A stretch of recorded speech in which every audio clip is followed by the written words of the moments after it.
Bulletin का आगाज़ करते हैं। अमेरिका की सुप्रीम कोर्ट ने सदर डोनाल्ड ट्रंप की जानिब से गुज़िश्ता साल नाफिज किए गए आलमी टैरिफ को कलअदम करार दे दिया। अदालत उज़्मा के फैसले के मुताबिक ये टैरिफ कानूनी तौर पर दुरुस्त नहीं थे और उन्हें बरकरार नहीं रखा जा सकता। सुप्रीम कोर्ट ने अपने फैसले में कहा कि सदर ट्रंप ने आलमी टैरिफ नाफिज करते वक्त अपने इख्तियारात से तजावुज़ किया। अदालत ने करार दिया कि ट्रंप ने ये टैरिफ एक ऐसे कानून के तहत लगाए जो सिर्फ कौमी हंगामी सूरत हाल के लिए मखसूस हैं।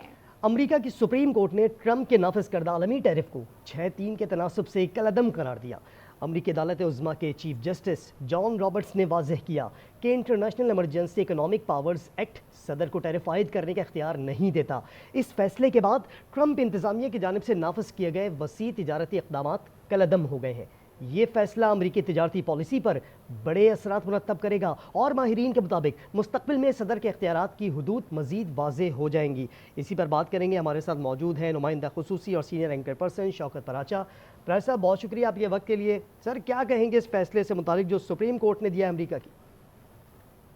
ये यकीनी तौर पर सदर ट्रंप की जो इक़दामात हैं उन पे एक धचका है, क्योंकि उन्होंने बहुत सारे मुल्कों पे टैरिफ आयद किए और टैरिफ को एक पॉलिटिकल टूल के तौर पर इस्तेमाल कर रहे थे। मसलन बड़ी एग्जांपल्स हैं, चाइना के खिलाफ उन्होंने इतना ज़्यादा टैरिफ लगाया। फिर इंडिया के साथ जब मामलात नहीं तय हो रहे थे तो इंडिया पे पहले 25% लगाया, फिर 50% लगाया, और अब जाकर जब इंडिया और अमेरिका का मुआहदा हुआ है तो टैरिफ जो है वो 18% इंडिया पे आ गया।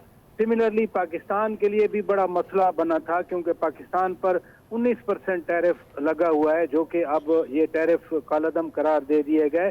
बुनियादी तौर पर जो अमेरिकी कॉन्स्टिट्यूशन है, आइन है, उसमें डिवीजन ऑफ पावर्स के तहत ये जुडिशल रिव्यू है, क्योंकि गो के जो जज होते हैं सुप्रीम कोर्ट के वो सदर ही तैनात करता है अमेरिका का, लेकिन वहाँ लाइफ टाइम टर्म होती है अमेरिकी जज की, यानी एक बार सुप्रीम कोर्ट में कोई जज बनेगा तो वो जब तक जिंदा रहेगा वो जज रह सकता है।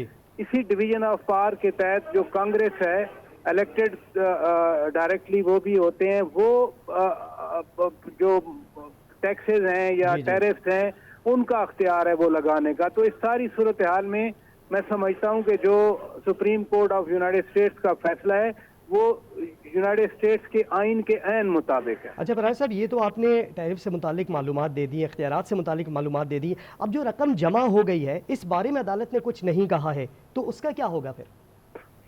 देखें, एक जो एक्ट हो गया यानी जो अमल हो गया जिस पर, उसको तो रिट्रोस्पेक्टिव उस पर अमल दरामद नहीं हुआ करता, यानी जो कुछ हो गया।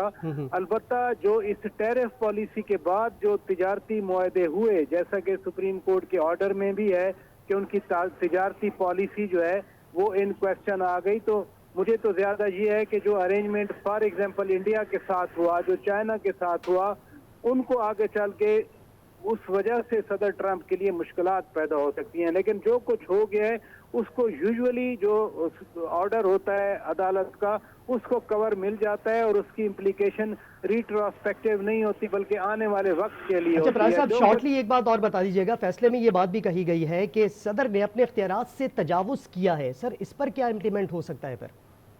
देखें, तजावुज यही हुआ आइन के मुताबिक, जो फाइनेंशियल मामलात हैं यानी माली जो भी होगा माली तौर पर, वो कांग्रेस की अप्रूवल जरूरी होती है। आप देखते हैं बाज़ औक़ात कहा जाता है कि कांग्रेस ने पाकिस्तान के लिए इमदाद मंजूर कर ली, वो बड़े डिफेंस बजट का एक छोटा पोर्शन होता है, लेकिन वो भी कांग्रेस उसको अप्रूव करती है। ये तो सदर एग्जेक्टिव ऑर्डर के तहत चल रहे थे और इसी एग्जेक्टिव अथॉरिटी को इस सिलसिले में सुप्रीम कोर्ट ने कलअदम करार दिया है। ठीक है फराज साहब, बहुत शुक्रिया आपका वक्त देने के लिए।